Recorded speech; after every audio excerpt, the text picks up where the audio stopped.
الحمدللہ آج 8 نومبر 2020 کو سنڈے کے دن قرآن کلاس نمبر 53 میں ہم انشاءاللہ تعالی سورہ آل عمران کی آیت نمبر 110 سے شروع کریں گے۔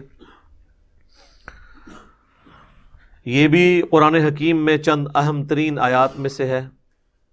ہمارے لیے تو اس کی اہمیت اس اعتبار سے ہے کہ ایز اے امتی اس امت کی فضیلت کا بیان سورہ آل عمران کی آیت نمبر 110 میں ہوا ہے۔ اعوذ باللہ من الشیطان الرجیم، بسم اللہ الرحمن الرحیم۔ کنتم خیر امت اخرجت للناس، تم سب سے بہترین امت ہو جو لوگوں کے لیے نکالے گئے ہو۔ تأمرون بالمعروف وتنہون عن المنکر وتؤمنون باللہ، تم لوگوں کو نیکی کا حکم دیتے ہو اور برائی سے روکتے ہو اور اللہ پر ایمان لاتے ہو۔ دیکھیں، اللہ پر ایمان لانے کا ذکر تیسرے نمبر پہ ہوا ہے، نیکی کا حکم اور برائی سے روکنا اس کا ذکر پہلے ہوا۔ اس میں حکمت یہ پوشیدہ ہے کہ اللہ پر ایمان لانے کا تقاضا یہ ہے کہ اللہ کے لیے حمیت بھی ہو، اور حمیت یہ ہے کہ جن کاموں سے اللہ نے روکا ہے ان سے رکنے کا اور لوگوں کو بھی حکم دیا جائے، عرض کی جائے، جس کی جو ذمہ داری ہے وہ پوری کرے۔ حکمران ظاہر آرڈر کے ذریعے کرے گا، باپ اپنے گھر میں حکم کے ذریعے کرے گا، اولاد باپ اور ماں کے سامنے جو ہے وہ عرض کریں گے اور برائی سے روکیں۔ تو پھر ان کا ایمان لانا جو ہے نا وہ واقعی اس چیز کا پروف ہوگا کہ وہ اللہ اور اس کے محبوب صلی اللہ علیہ وآلہ وسلم کو ٹاپ پرائرٹی سمجھتے ہیں۔ صحیح بخاری اور مسلم کی متفق علیہ حدیث ہے، اس شخص نے ایمان کی حلاوت چکھ لی جس میں 3 نشانیاں ہیں۔ نمبر 1، اللہ اور اس کا محبوب صلی اللہ علیہ وآلہ وسلم اسے پوری دنیا میں سب سے بڑھ کر محبوب ہو جائیں۔ نمبر 2، اس کی دوستی اور دشمنی کا معیار اللہ کی ذات ہو۔ اور نمبر 3، کفر کی طرف لوٹایا جانا اس کے لیے اتنا ہی مشکل ہو جائے جتنا زندہ آگ میں جلنا، یعنی وہ آگ میں جلنے کے لیے تیار ہو جائے لیکن اپنا دین نہ چھوڑے۔ جس میں 3 یہ باتیں ہوں گی وہ ایمان کی مٹھاس چکھے گا۔ دوسری بات کیا ہوئی کہ دوستی اور دشمنی کا معیار اللہ کی ذات۔ تو جب کبھی بھی برائی دیکھے تو ظاہر ہے وہ اللہ کے ریفرنس سے اس برائی کو روکنے کی کوشش کرے گا، اور یہ اس امت کا منصب ہے جس کی وجہ سے یہ امت محمدیہ صلی اللہ علیہ وآلہ وسلم سابقہ تمام پیغمبروں کی امتوں سے بہتر ہے۔ ویسے پبلک کو تو یہ کہانی کرائی گئی ہے کہ چونکہ ہم اللہ کے محبوب صلی اللہ علیہ وآلہ وسلم کی امت ہیں اس لیے ہمارا مرتبہ اگلی امتوں سے بڑھ کر ہے۔ یہ آدھا سچ ہے۔ پورا سچ یہ ہے کہ چونکہ نبی صلی اللہ علیہ وآلہ وسلم کی ختم نبوت کی وجہ سے قیامت تک انبیاء کا سلسلہ بین ہو چکا ہے، تو نبیوں والا کام رسول اللہ صلی اللہ علیہ وآلہ وسلم کی امت کو ٹرانسفر ہو گیا۔ تو جب اس امت نے نبیوں والا کام کرنا ہے تو ان کا سٹیٹس اگلے انبیاء کی امتوں سے بڑھ گیا۔ ویسے اگلے انبیاء کی امتیں بھی نیکی کا کام کرتی تھیں، لیکن ان کی رسپانسبلٹی اس لیول کی نہیں تھی جو ہماری امت پہ آئی ہے۔ کیوں؟ اگلے انبیاء کسی قوم اور قبیلے کی طرف آتے تھے، تو قرآن میں ہے نا وَلَقَدْ بَعَثْنَا فِي كُلِّ أُمَّةٍ رَسُولًا أَنِ اعْبُدُوا اللَّهَ وَاجْتَنِبُوا الطَّاغُوتَ۔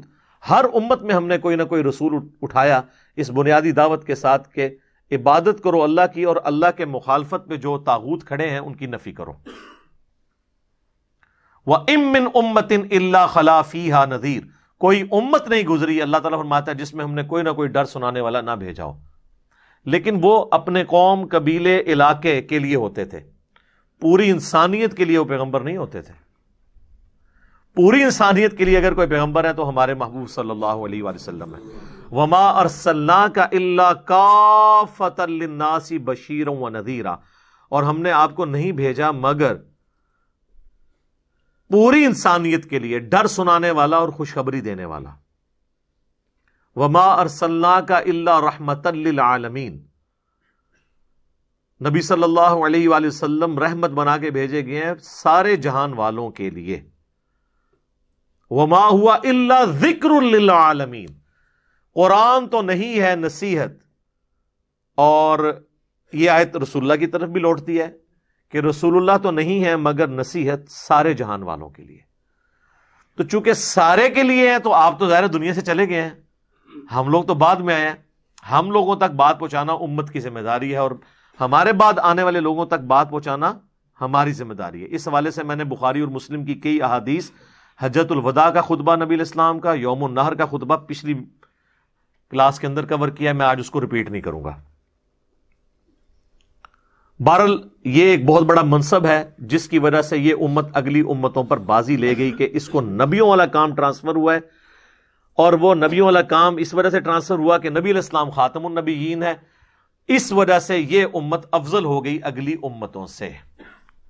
تو ہماری جو افضلیت ہے وہ نیکی کی دعوت دینا اور برائی سے روکنا ہے۔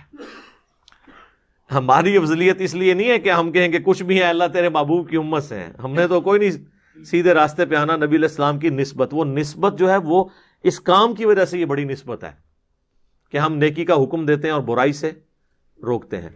اسے عربی میں کہا جاتا ہے امر بالمعروف، حکم دینا معروف نیکی کے کاموں کا، وَنَهِي عَنِ الْمُنْكَرِ، اور روکنا منکر سے، انکار کی گئی چیزوں سے، برائی سے۔ یہ ٹرم یوز ہوتی ہے، امر بالمعروف وَنَهِي عَنِ الْمُنْكَرِ، لیکن یہ کام دونوں کرنے والے ہیں۔ امر بالمعروف تو اتنا میٹھا کام ہے کہ وہ آپ کافر کے سامنے بھی کر سکتے ہیں۔ اصل جو مسئلہ ہے وہ ہے نہی عن المنکر، جو آپ مسلمان کے سامنے کرتے ہوئے بھی ڈرتے ہیں، یعنی کسی کو برائی سے روکنا۔ اس کی آپ پریکٹیکل مثال دیکھیں، اگر آپ دن کے وقت موٹر بائک کی ہیڈ لائٹ آن کر کے 1 کلومیٹر کا سفر مجھے طے کر کے بتائیں ایسی روڈ پہ جس پہ لوگ چل رہے ہوں، آپ کو 20 لوگ ملیں گے یوں اشارہ کرتے ہوئے،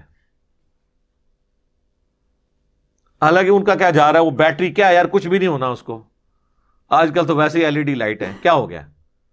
لیکن آپ پوری زندگی وضو غلط کرتے رہے، آپ پوری زندگی نماز غلط طریقے پہ پڑھتے رہے، آپ کو آپ کے ساتھ نماز پڑھنے والا بھی بتانے کی ہمت نہیں کرے گا کیونکہ اسے ڈر ہے کہ آپ کتے کی طرح پڑھ جائیں گے اسے۔ ہاں سیدھی سی بات ہے، اور علماء سے جا کے پوچھتے نہیں ہیں، علماء کے پاس چلے بھی جائیں گے تو بڑی مشکل سے ایسے علماء ملیں گے جو آپ کو صحیح بات بتائیں۔ تو جو ہمارا اصل منصب تھا وہ تو ہم پورا کوئی نہیں کر رہے ہیں، بہرحال صرف نسبت اویل کر رہے ہیں کہ نبی علیہ السلام کی امت ہے جی بڑی، سب سے پہلے یہ امت جنت میں جائے گی۔ سر امت تو جائے گی، آپ کو کس نے جنت میں بھیج دیا ہے؟ وہ تو جو جنت میں جانے والے ہیں وہ جائیں گے نا، امت تو کافر بھی ہیں۔ امت کی 2 قسمیں ہیں، امت دعوت اور امت اجابت۔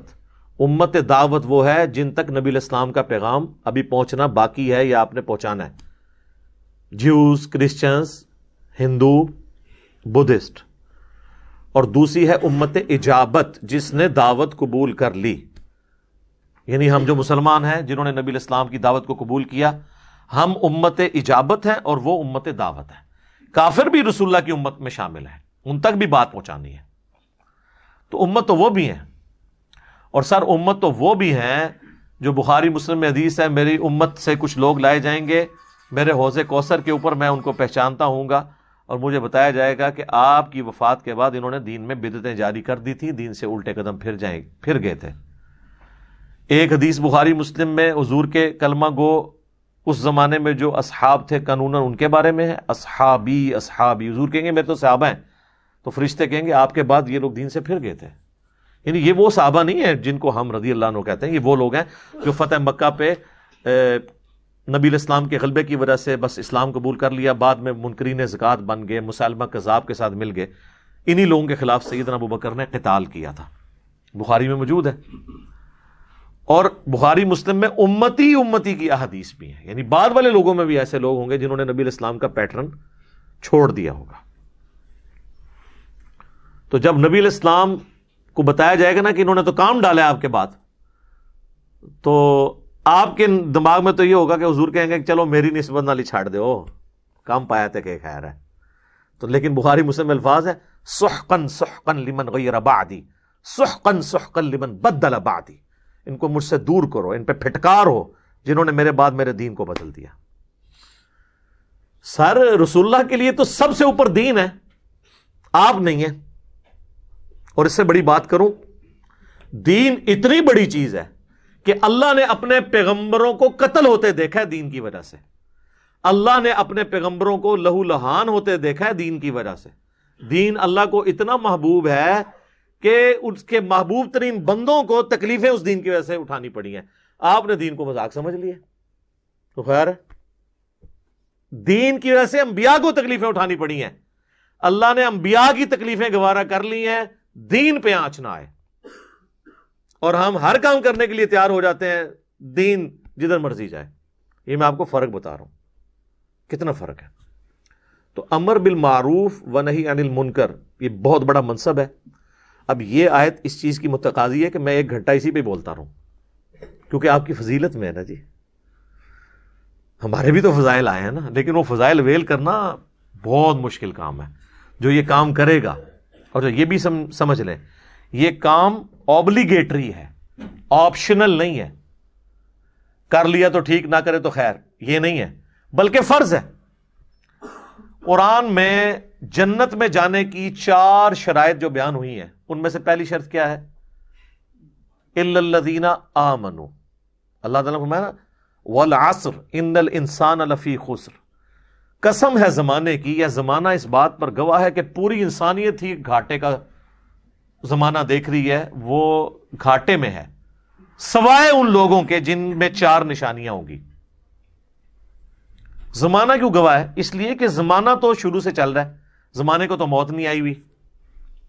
زمانے نے یہ وقت دیکھا ہے کہ نوح علیہ السلام کے ساتھ صرف 78 لوگ کشتی میں بچے، باقی سب غرق ہوئے. اسی زمانے نے پھر یہ بھی دیکھا کہ لوط علیہ السلام کی 2 بیٹیاں ان کے ساتھ بچیں، پوری قوم لوط تباہ ہوئی.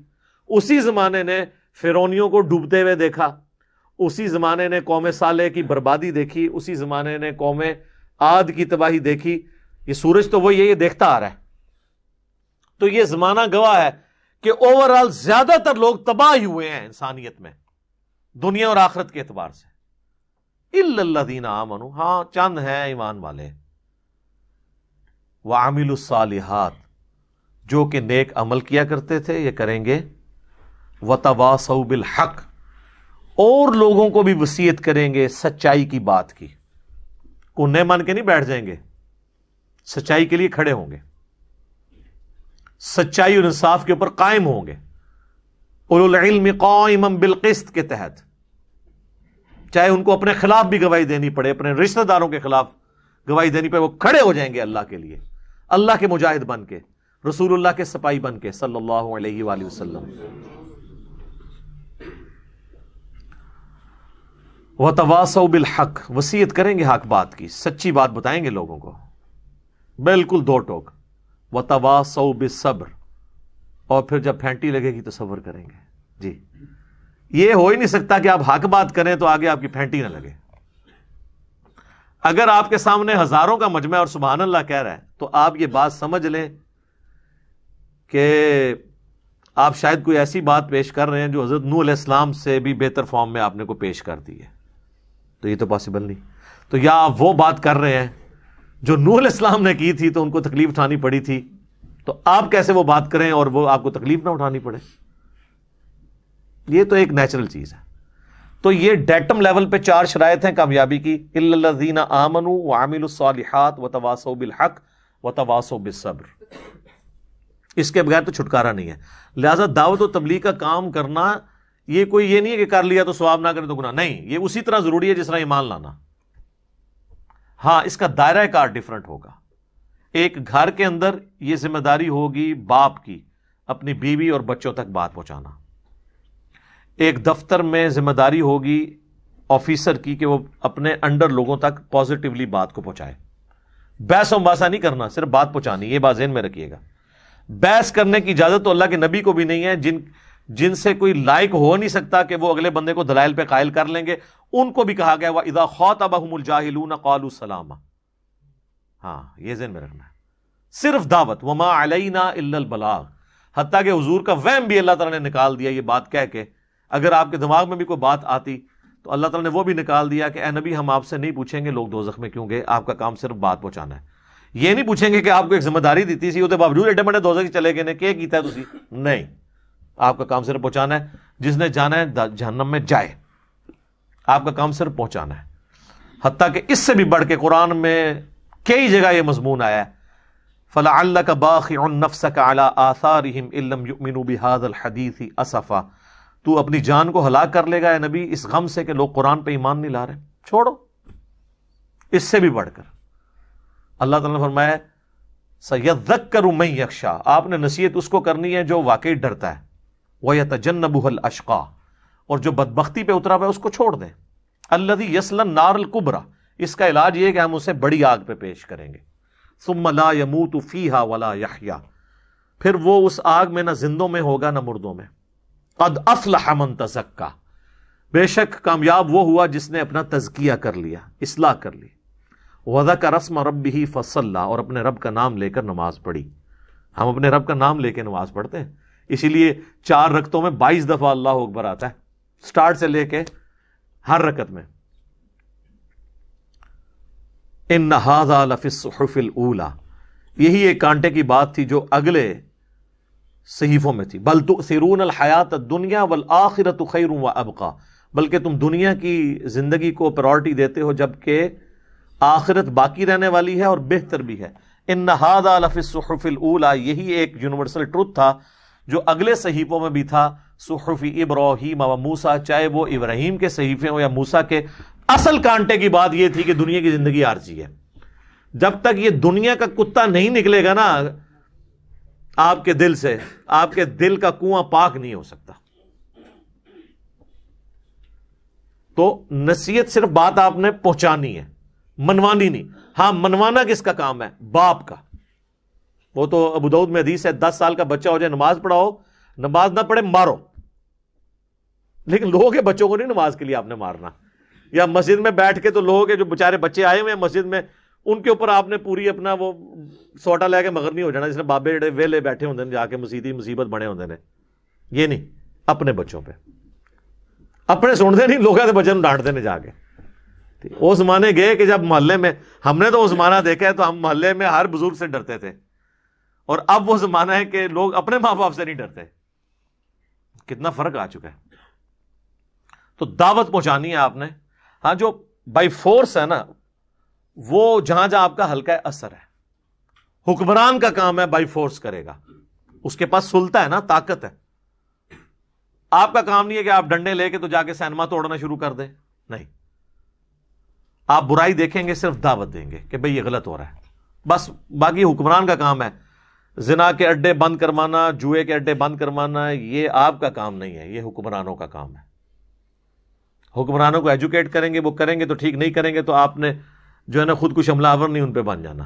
بس آپ کی ذمہ داری پوری ہوگی. کو ایگزسٹ کرنا ہے. اس چیز کو سمجھنے کی ضرورت ہے. تو یہ امر بالمعروف و نہی عن المنکر یہ اتنی بڑی چیز ہے کہ یہ اس کے لیے اس سے بڑی کیا فضیلت ہو سکتی ہے کہ یہ نبیوں کا کام ہے. اس کائنات میں اللہ کو سب سے محبوب لوگ کون ہیں؟ انبیاء کرام علیہم السلام. تو جو ان کا کام ہوگا وہ سب سے بہتر کام ہوگا. اس سے تو اوپر کوئی کام ہی نہیں ہو سکتا. ہمیں نبی علیہ السلام کا کیا تعارف کروایا گیا جی؟ بڑیاں شانہ نے. جناب اللہ کے نبی کی سب سے بڑی جو شان ہے وہ یہ ہے کہ آپ خاتم النبیین ہیں. اور اس کو سن کے سبحان اللہ نہیں کہنا، اس میں یہ میسج ہے کہ یہ کام امت کا ہے کہ آگے آپ کا مشن پہنچائے. جو بخاری مسلم کی میں نے پچھلی دفعہ حدیث بیان کی تھی، آپ نے یوم النہر کے خطبے میں بھی کہا 10 ذوالحجہ کے کہ لوگوں کیا میں نے اللہ کا پیغام پہنچا دیا؟ سب نے کہا بلا یا رسول اللہ پہنچا دیا. تو آپ نے 3 دفعہ آسمان کی طرف انگلی اٹھا کے نہ پبلک کی طرف کی کہ اے اللہ گواہ رہنا، گواہ رہنا، گواہ رہنا، میں نے ان تک پیغام پہنچا دیا. پھر کہا یہ تمہاری ذمہ داری ہے کہ جو یہاں موجود نہیں ان تک تم نے یہ بات پہنچانی ہے. اور پھر قیامت کے دن اگر اللہ تم سے میرے بارے میں پوچھے تو تم کیا کہو گے؟ سب نے کہا یا رسول اللہ ہم کہیں گے کہ آپ نے پیغام پہنچا دیا. وہ نیچے والے تو شاید یہی سمجھ رہے ہوں گے کہ جی بس یہی کام ختم ہو گیا. انہوں نے کہا اچھا یہ کہو گے نا تو اب پھر میں نے کیا کرنا ہے؟ میں نے تو اللہ کو بتا دیا کہ میں نے پہنچا دیا, اب تم نے بھی آگے پہنچانا ہے. صرف اتنی ڈیوٹی نہیں کہ مجھ تک نبی نے پیغام پہنچا دیا تھا, اب اللہ کو تم نے جواب دینا ہے کہ نبی نے پہنچا دیا تھا, مان گئے ہو, تو تم نے آگے کیا کیا. اور یہ جو تبلیغی جماعت والے جیسا ہمارے بھائی کہتے ہیں نا افریقہ کے جنگلوں میں بھی کوئی بغیر کلمے کے مر گیا ہم سے پوچھا جائے گا, اس طرح نہیں ہے. ہر بندہ اپنے دائرہ کار میں کرے گا, اور ہر بندے کا کام بھی نہیں جا کے غیر مسلم کو جا کے دعوت دے. جن کو خود اسلام نہیں آتا انہوں نے غیر مسلموں کو کہاں سے دعوت دینی ہے؟ پھر غیر مسلموں کو دعوت دینے کے لیے آپ کی ایکسپرٹیز اس فیلڈ میں کمپیٹنسی ہونی چاہیے کہ ان کے جو ایشوز ہیں ان کو آپ جواب دے سکیں. ادروائز آپ مہربانی کر کے مسلمانوں میں ہی کام کریں, سیدھی سی بات ہے. اس کے لیے اسپیشل لوگ ہوں گے. ادعو الی سبیل ربک بالحکمہ والموعظۃ الحسنہ, یہ تو آپ کریں گے مسلمانوں کے ساتھ, حکمت کے ساتھ بلائیں, اچھے بات کے ساتھ. وجادلہم باللتی ہی احسن, اور مجادلہ پھر ان لوگوں کے ساتھ کرنا پڑے گا. اب قادیانیوں کے سامنے آپ عام ہمارا کوئی عالم بھی بٹھا دے تو دیکھیں اس کو چھٹی کا دودھ یاد کروا دے گا, جب تک ایکسپرٹیز نہیں ہے. لوگ باہر کے ملکوں میں بیٹھے ہمیں ای میلز کر رہے ہوتے ہیں, ہماری اکیڈمی میں فون, او جی ہم نے عیسائیوں کو دعوت دینی ہے, ہمیں طریقہ بتائیں. اپنی حالت یہ ہے کہ قرآن بھی نہیں پڑھا ہوا, اپنا دین نہیں پڑھا ہوا, عیسائیوں کو دعوت دینی, اپنے آپ نو دینا. آپ کے مسلمان ہو پہلے تو خود ایجوکیٹ ہو. صحیح مسلم میں ایک حدیث ہے, نبی علیہ السلام نے فرمایا تم میں سے جو کوئی برائی دیکھے تو ہو سکے اپنے ہاتھ سے روکے. لیکن انہوں نے بتایا ہاتھ سے کہاں کہاں روکنی ہے. جہاں آپ کے ہاتھ میں سلطہ ہے, پاور ہے. اگر ہاتھ سے نہیں روک سکتا تو کم از کم زبان سے برائی کو برائی کہے, اور اگر زبان سے بھی نہیں کہہ سکتا تو کم از کم دل میں برا جانے. لیکن فرمایا ذالک اضعف الایمان, یہ سب سے کمزور ایمان کا درجہ ہے. یعنی یہ بالکل ایک نازک سی ڈنڈی کے ساتھ ہی جڑا ہوا ہے ایک ایمان گیا. یعنی ایٹ لیسٹ اللہ کی ریکوائرمنٹ ہے کہ زبان سے آپ نے برائی کو برائی کہنا ہے, اور سب سے اعلیٰ درجہ ہے کہ ہاتھ کے ساتھ. اب ذرا ہاتھ سے تو حکمران کریں گے, زبان علماء کا کام ہے. گونگا شیطان اللہ کو پسند نہیں ہے. یہی وجہ تھی کہ حضرت حسین ابن علی نے بنو امیہ کے دور میں کمپرومائز نہیں کیا. وہ یہ سمجھتے تھے کہ میں رسول اللہ کی اولاد سے ہوں, نبیوں والا کام ایٹ لیسٹ سب سے پہلے تو آل رسول کو ٹرانسفر ہوا ہے, اور میں بھی اگر برائی کو برا جانوں گا دل میں تو پھر تو دین کا جنازہ نکل جائے گا. اس لیے وہ باقیوں کہتے تھے بھی تم جو بھی ہے اللہ کے سامنے عذر پیش کرو, میں کیا عذر پیش کروں گا. دیکھنے حضرت ابو ہریرہ کہتے ہیں کہ میں نے رسول اللہ سے 2 پیالے لیے ہیں, ایک تو میں نے تمہیں سکھا دیا جو ظاہری شریعت کا علم ہے, ایک وہ ہے جو میں سکھاؤں تو تم میری گردن کاٹ دو. جو صوفیاء کہتے ہیں جی وہ علم لدنی تھا, نہیں, وہ بخاری میں موجود ہے کہ مجھے نبی علیہ السلام نے بنو قریش کے ان لڑکوں کے نام بتائے ہیں, ان کے ماں باپ کے نام بھی, جن کے ہاتھوں اس امت کی دوائی ہونی ہے.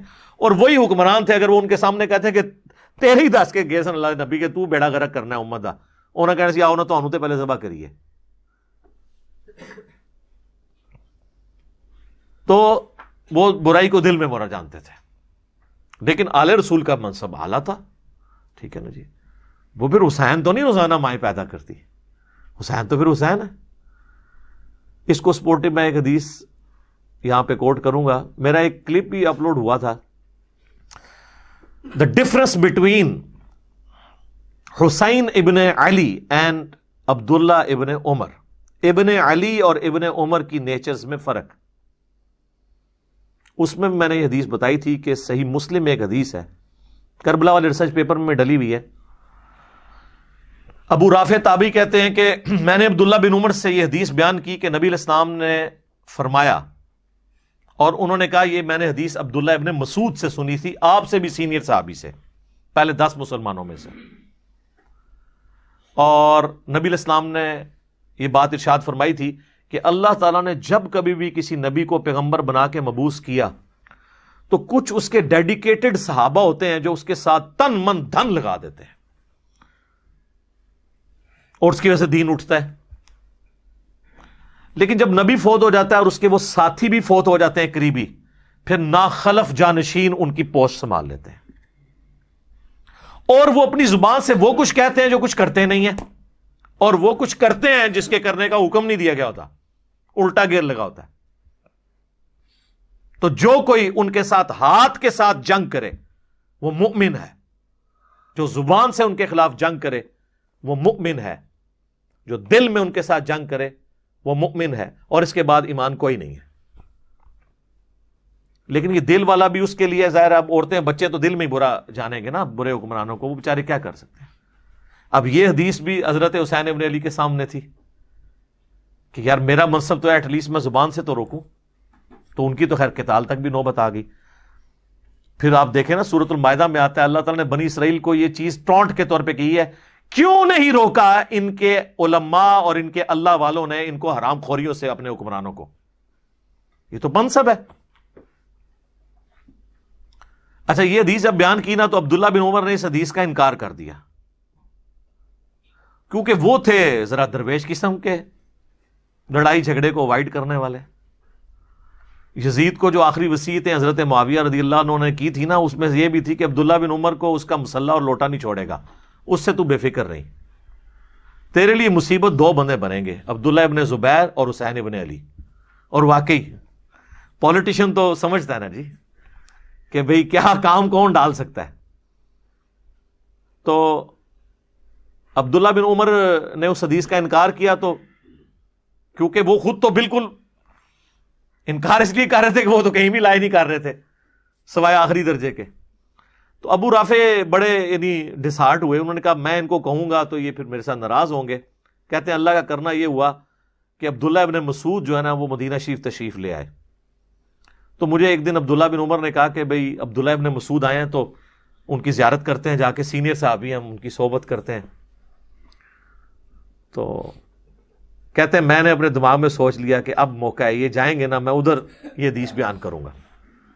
وہ گئے تو انہوں نے حضرت عبداللہ ابن مسعود سے کہا کہ حضرت آپ نے ہی مجھ سے وہ حدیث بیان کی تھی نا کہ جب بھی کوئی نبی آتا ہے تو اس کے چند صحابی ہوتے ہیں جو ساتھ چلتے ہیں، پھر بعد میں ناخلف جانشین پیدا ہوتے ہیں، ان کے خلاف جو ہاتھ اٹھائے وہ بھی مومن ہے، جو زبان اٹھائے۔ تو جب پوری حدیث بیان کی تو عبداللہ بن مسعود نے کہا ہاں یہ حدیث میں نے نبی علیہ السلام سے خود سنی تھی۔ پھر انہوں نے عبداللہ بن عمر کو کچھ نہیں کہا کہ ہاں جی ہوں سناؤ، تو بس وہ میسج پہنچ گیا، عبداللہ بن عمر کو پتہ چل گیا کہ یہ حدیث ہے۔ یہ حدیثیں بھی تھی نا جس کی وجہ سے کربلا ہو گئی، کہ ہمیں حسینی کے بنیاد یہ حدیث تھی، امر بالمعروف و نہی عن المنکر کے اعتبار سے۔ تو یہ نیکی کا حکم دینا، برائی سے روکنا، یہ بڑا کمپلسری ہے۔ بخاری اور مسلم میں ایک اور حدیث ہے، نبی علیہ السلام فرمایا کہ نیکی کا حکم دینے والے اور برائی سے روکنے والوں کی مثال اس کشتی کی مانند ہے۔ اب دیکھیں کیسی حضور نے مثال بیان کی، جس کی دو منزلیں ہوں۔ پرانے زمانوں میں بحری جہاز چلا کرتے تھے، اس کشتی کی دو منزلیں ہوں، اوپر والی منزل کے لوگ جو ہیں پانی ان کے پاس رکھا ہو، نیچے والی جو منزل کے لوگ ہیں ان کے پاس پانی نہیں ہے، تو ان کو بار بار سیڑھیاں چڑھ کے اوپر پانی کے لیے جانا پڑتا ہے۔ کچھ دنوں کے بعد انہوں نے یہ مشورہ کیا کہ یار یہ بار بار جو ہم اوپر جو جاتے ہیں اپنی کشتی میں سوراخ کیوں نہ کر لیں، نیچے سے پانی نکال لیں دریا کا، تو انہیں پتہ ہے جو کرے گا تو پھر ہوئے گا کہ۔ حضور علیہ السلام نے فرمایا اب جو اوپر والی منزل کے لوگ ہیں جب ان کو یہ بات پتہ چلے اور وہ یہ کہنا شروع کر دیں وہ تو خیر ہے اپنے حصے کی منزل میں سوراخ کر رہے ہیں، ہمارا کیا لے رہے ہیں، تو وہ بھی ڈوبیں گے اور نچلے بھی ڈوبیں گے، اور اگر وہ ان کو روک لیتے ہیں تو خود بھی بچ جائیں گے، ان کو بھی بچا لیں گے۔ حضور نے فرمایا یہ مثال ہے نیکی کا حکم دینے اور برائی سے روکنے کی، کہ جو لوگ نیک وہاں پہ موجود ہیں اگر وہ برائی سے باقی لوگوں کو نہیں نہ روکتے تو ہم تو ڈوبے ہیں صنم، تمہیں بھی لے ڈوبیں گے۔ تمہیں اس لیے لے ڈوبیں گے کہ تمہیں اللہ پوچھے گا بھئی تجھے اپنے دنیا کے نقصان پہ تو غصہ اور غم ہوتا تھا، جب میرے دین کا جنازہ نکل رہا تھا تو چپ کر کے بیٹھ کے اے سی والے کمروں میں سبحان اللہ روزانہ 100 دفعہ الحمدللہ اللہ اکبر، یہ تو بڑا آسان ہے نا، سبحان اللہ و بحمدی 100 دفعہ صبح 100 دفعہ شام نو، یہ تو کام پا کے رکھے، اصل جڑا کام کرنے تو کیتا ہی کوئی نہیں۔ Point to be noted.